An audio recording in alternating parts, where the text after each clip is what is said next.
Hello friends, ஆட்டுக்காலை வச்சு இன்றைக்கி ஒரு சூப்பரான 2-in-1 ரெசிபீஸ் தான் பார்க்க போகிறோம். கை கால் வலி, எலும்பு தேய்மான பிரச்சனை உள்ளவங்கள்லாம் தாராளமாக இந்த ஆட்டுக்கால் சூப்பு சாப்பிட்லாங்க. ஒரே சமயத்தில் ஆட்டுக்கால் சூப் இட்லி, தோசை, இடியாப்பம், ஆப்பம் இது எல்லாத்துக்குமே தொட்டுட்டு சாப்பிட்ற மாதிரி மணக்க அருமையான சுவையில் ஆட்டுக்கால் பாயா இது ரெண்டும் தாங்க எப்படி செய்கிறதுன்னு பார்க்க போகிறோம். நீங்கள் இந்த வீடியோவை ஸ்கிப் பண்ணாத பாருங்கள். ஆட்டுக்காலை எப்படி சுத்தமாக க்ளீன் பண்ணணும், அதே சமயம் சாஃப்டாக எப்படி வேக வச்சு எடுத்து சமைக்கணுன்றதை எக்ஸ்பிளைன் பண்ணியிருக்கேன். வாங்க வீடியோக்குள்ளே போகலாம். முதல்ல ஒரு ஆடோட கால் எடுத்திருக்கேன். நம்ம கடையில் கால் வாங்கும் போதே காலை முதல்ல நல்லா தீச்சிட்டு கட் பண்ணி தான் கொடுப்பாங்க. நம்ம இதோடு அப்படியே கழுவிட்டு கூடாதுங்க.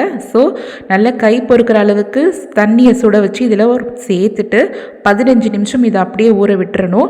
அதுக்கப்புறமா இதை நல்லா கத்தியை வச்சு நல்லா தேய்ச்சி எடுக்க போகிறோம். இது மாதிரி நல்ல மேலே இது போல் தேய்ச்சி விட்டாலே போதும். இந்த கருப்பாக இருக்கிற இந்த தீச்சல் பகுதி எல்லாமே நல்லா வயண்டு இது மாதிரி வந்துடும். பாருங்கள், நான் இது மாதிரி சுரண்டி எடுக்கும் போதே உங்களுக்கே தெரிஞ்சிட்ருக்கோம் எந்த அளவுக்கு இதிலிருந்து கருப்பாக வருதுன்னு பார்த்தீங்களா.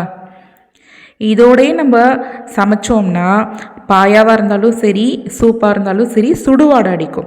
ஸோ இது மாதிரி எல்லாத்தையுமே நீக்கிட்டு அதுக்கப்புறமா கழுவிட்டு தான் சமைக்கணும். இந்த மாதிரி க்ளீன் பண்ணதுக்கப்புறம் காலில் உள்ள இந்த கருப்பு எல்லாமே நீங்கிட்டு நல்லா வெள்ளையாக மாறிடுச்சு பாருங்கள். இதே மாதிரி இந்த மெத்தடை ஃபாலோ பண்ணி எல்லா காலையுமே நல்லா தேய்ச்சிட்டு கம்ப்ளீட்டாக ஒரு 4-5 முறை தண்ணியை மாற்றி நல்லா தாராளமாக சேர்த்து க்ளீனாக கழுவி எடுத்துகிட்டு வந்துட்டேன்.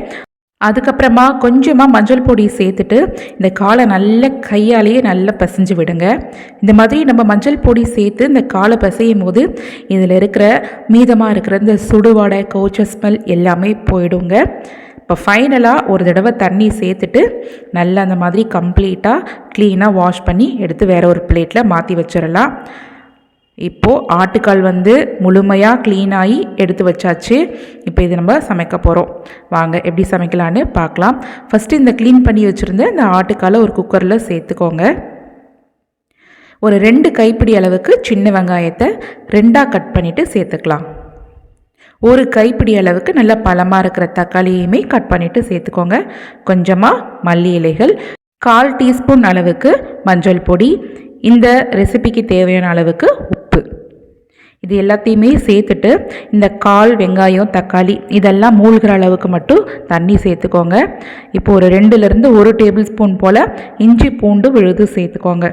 இப்போ குக்கரோட லிட்டை போட்டு க்ளோஸ் பண்ணிவிட்டு நான் ஒரு 10 விசில் போல் இதை வச்சு எடுத்துக்க போகிறேங்க. ஏன்னா கால் வேகிறதுக்கு ரொம்ப டைம் எடுக்கும். நீங்கள் நார்மலாக வேக வைக்கிற மாதிரி நம்ம மட்டன்லாம் வேக வைப்போம் பாருங்க, அந்த மாதிரி ஒரு 5-6 விசில்லே எடுத்துட்டிங்கன்னா கம்ப்ளீட்டாக கால் வேகாது. 10 விசில் வச்சுக்கோங்க. அது வேகிறதுக்குள்ளே நம்ம மசாலா அரைச்சிட்டு ரெடி பண்ணிக்கலாம். மிக்ஸி ஜாரில் 1/2 கப் அளவுக்கு துருவின தேங்காய் எடுத்திருக்கேன். காரத்துக்கு ஒரு 5-6 பச்சை மிளகாய். இது கூடவே ஆல்ரெடி ஒரு 10 நிமிஷத்துக்கு முன்னாடியே ஒரு 10 முந்திரி பல்லும், ஒரு டேபிள் ஸ்பூன் கசகசாவும் சுடு தண்ணியில் ஊற வச்சுருந்தேன். அதையும் இதோட சேர்த்துக்கலாம். ஒரே ஒரு டேபிள் ஸ்பூன் சோம்பு. இது எல்லாத்தையுமே சேர்த்துட்டு கொஞ்சமாக தண்ணி சேர்த்துட்டு நல்லா திக்காக மைய இது மாதிரி பேஸ்ட் மாதிரி அரைச்சி எடுத்து வச்சுக்கோங்க. நீங்கள் கொரப்பாக அரைச்சிட வேண்டாங்க. கண்டிப்பாக இந்த மாதிரி திக்காக மைய அரைச்சாதான் பாயா டேஸ்ட்டாக இருக்கும். இப்போ பார்த்தீங்கன்னா ப்ரெஷர் எல்லாம் ரிலீஸ் ஆகிடுச்சு. குக்கரோட லிட்டை ஓப்பன் பண்ணிக்கலாம். கால் இது மாதிரி நம்ம தொட்டு பார்க்கும் போது இந்த காலில் உள்ள சதை விலகி வயண்டு வரணும். அந்த அளவுக்கு கால் வேகணும். இப்போ என்னுடைய குக்கருக்கு 10 விசில்லையே இந்த பதத்துக்கு கால் நல்லா வெந்துருச்சுங்க. இப்போ இதிலிருந்து நம்ம சூப் எடுக்கணும், அந்த மாதிரி சூப் எடுத்து சாப்பிடணும் அப்படின்னு நினச்சோம்னா இந்த தண்ணியை மட்டும் ஈர்த்துட்டு ஒரு மிக்சிங் பவுல்லையோ இல்லை நீங்கள் சர்விங் பவுல்லையோ மாற்றிக்கோங்க. பாருங்கள், நான் இந்த அளவுக்கு இந்த தண்ணி எடுத்திருக்கேன். தண்ணி எடுத்துகிட்டு இதில் கொஞ்சமாக மிளகு பொடியும் கொஞ்சமாக மல்லி இலையும் சேர்த்துட்டு கலந்துட்டு இதை நம்ம அப்படியே சூப்பாகவும் சாப்பிடலாம். இந்த சூப்பில் அதிகப்படியான கொழுப்பு சத்து இருக்குதுங்க.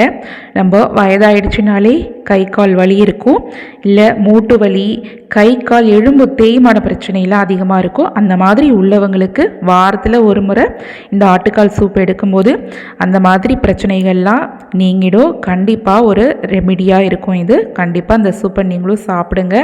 ரொம்ப உடம்புக்கும் ஆரோக்கியம் கூட. இப்போ மீதம் இருக்கிற இந்த தண்ணியில் ஒரு 10 பூண்டு பல்லும், ஒரு 2 கைப்பிடி அளவுக்கு சின்ன வெங்காயத்தை 2ஆக கட் பண்ணிவிட்டு சேர்த்துருக்கேன். ஒரு 2 கைப்பிடி அளவுக்கு கட் பண்ண தக்காளி பழம் இதையும் சேர்த்துருங்க. சேர்த்துட்டு மேற்கொண்டு ஒரு 2 டேபிள் ஸ்பூன் இஞ்சி பூண்டு விழுது, நம்ம அரைச்சி வச்சுருந்த தேங்காய் விழுது, அப்புறம் மிக்ஸி ஜாருக்கு பழசின தண்ணி அதையும் இதோட சேர்த்துருங்க. கொஞ்சமாக ஒரு கைப்பிடி அளவு புதினா இலை இதெல்லாம் சேர்த்துட்டு முதல்ல இந்த குழம்ப கூட்டி வச்சிடலாம். இப்போ இதை மிக்ஸ் பண்ணதை அப்படியே நான் வேறு ஒரு மிக்சிங் பவுலுக்கு மாற்றிட்டு இந்த குக்கரை மட்டும் லைட்டாக வாஷ் பண்ணிவிட்டு கேஸ் ஸ்டவ்வில் வச்சுக்கிறேன். இப்போ சமையல் எண்ணெய் சேர்த்துக்கலாம் குக்கரில்.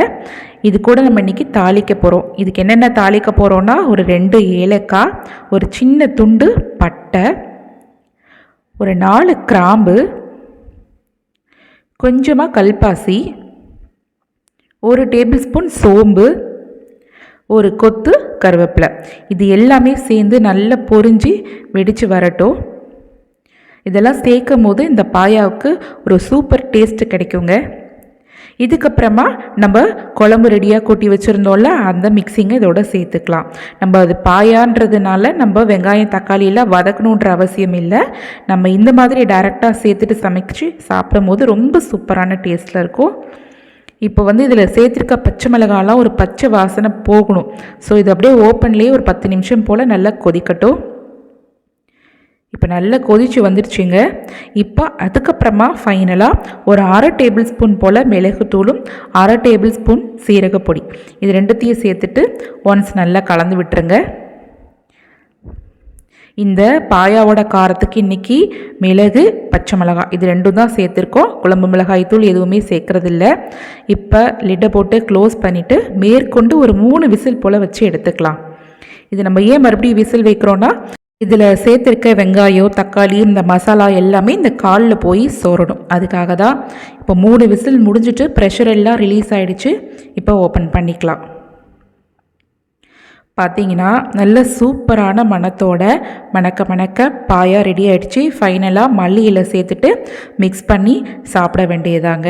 இதை நம்ம சூடாக இருக்கிற சப்பாத்தி, தோசை, இட்லி, சூடான சாதம், ஆப்போ, இடியாப்போன்னு எல்லாத்துக்குமே தொட்டுட்டு சாப்பிடலாம். அவ்வளோ டேஸ்ட்டாக இருக்கும். நான் சொன்ன மெத்தடில் இந்த ஆட்டுக்காலை க்ளீன் பண்ணி நான் சொன்ன மாதிரியே நீங்கள் 2 in 1 ஆட்டுக்கால் சூப், அதுக்கப்புறமா ஆட்டுக்கால் பாயா இது ரெண்டுத்தையுமே செஞ்சு சாப்பிட்டு பாருங்கள். அவ்வளோ சூப்பராக இருக்கும்.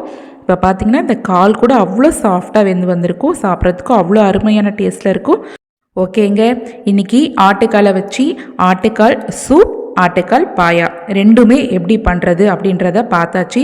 அதே சமயம் ஆட்டுக்காலை எப்படி க்ளீன் பண்ணணும், எந்த அளவுக்கு வேக வச்சா ஆட்டுக்கால் ரொம்ப சாஃப்டாக வெந்து வரும் அப்படின்ற எல்லாத்தையும் பார்த்தாச்சு. ஓகே, நீங்கள் இது வரைக்கும் சூப்பர் கிச்சன் சேனலை சப்ஸ்கிரைப் பண்ணலைன்னா சப்ஸ்கிரைப் பண்ணிக்கோங்க. பக்கத்தில் இருக்கிற பெல் ஐக்கான் கூடவே ஆல் ஐக்கனையும் கிளிக் பண்ணுங்கள். அப்போ தான் நான் போடுற புது வீடியோஸ் எல்லாம் உங்களுக்கு உடனுக்குடனே நோட்டிஃபிகேஷனாக வரும். ஓகே, இந்த வீடியோ பிடிச்சிருந்ததுன்னா லைக் பண்ணுங்கள். இந்த ரெசிபி எப்படி இருந்தது அப்படின்றத கமெண்டில் சொல்லுங்கள். தேங்க்ஸ் ஃபார் வாட்சிங்.